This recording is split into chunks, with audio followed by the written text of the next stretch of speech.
জনাব তারেক রহমান, এই ভিডিওটা আপনার জন্য।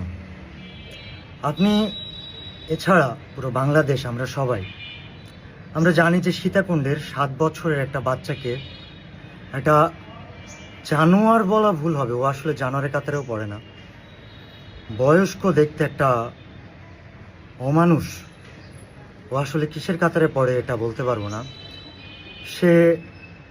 সেই বাচ্চার প্রতিবেশী ছিল এবং ওই বাচ্চা যখন ওর আম্মাকে সকালবেলা বলে যে ওর দাদি বাড়ি, যেটা ঠিক পাশেই ওদের বাড়ির, সেখানে খেলা করতে যাবে, তখন ওই বাচ্চাকে চকলেটের লোভ দেখিয়ে ওই প্রতিবেশী অমানুষ তাকে সীতাকুণ্ডের পাহাড়ের মধ্যে নিয়ে যায় এবং ওর এত বেশি পুরুষত্ব জাগে, এত বেশি ওর এই মরার বয়সে পুরুষ হওয়ার ইচ্ছা জাগে যে বাচ্চাটাকে শুধু ধর্ষণই করে না, ধর্ষণ করার পরে ওকে মেরে ফেলার জন্য গলার শ্বাসনালী কেটে দেওয়ার চেষ্টা করে। ওর শ্বাসনালী কেটে দেওয়ার পরে ওরা চলে যায়, মনে করে বাচ্চাটা ওখানে মরে যাবে। কিন্তু দেখেন, বাচ্চাটা বাঁচার জন্য ওই গভীর পাহাড় থেকে হাঁটতে হাঁটতে নিচে নেমে আসে, শ্রমিকদের সাথে দেখা হয়, হসপিটালে নিয়ে যাওয়া হয়, 2 বার অপারেশনও করা হয়।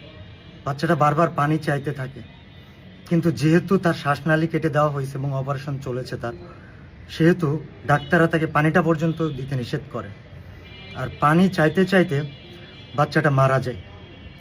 জনাব তারেক রহমান, আপনি 13শ জাতীয় সংসদ নির্বাচনে আমাদের প্রধানমন্ত্রী হয়েছে, অনেক অনেক অনেক স্কোপ থাকবে আপনার নিজেকে প্রমাণ দেওয়ার, কিন্তু সবার আগে আপনাকে আমি 2টা লাইন মনে করাই দিতে চাই।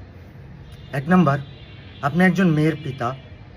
2 নাম্বার, আপনি একজন মুসলমান এবং এটা রমজান মাস, আর রমজান মাস এরকম পৈশাচিক একটা কাজ, একটা 7 বছরের নিরীহ বাচ্চার সাথে যে অমানুষটা করেছে, আপনি বিশ্বাস করেন বাংলাদেশের 80 ভাগ 90 ভাগ না, বাংলাদেশের 100% মানুষ যারা এই ঘটনাটা পুরোপুরি জানে, তারা চায় এই অমানুষের বিচার, ফাঁসির রায় 7 দিনের মধ্যে কার্যকর করে 10 দিনের মধ্যে এই অমানুষকে ফাঁসিতে ঝোলানো হোক।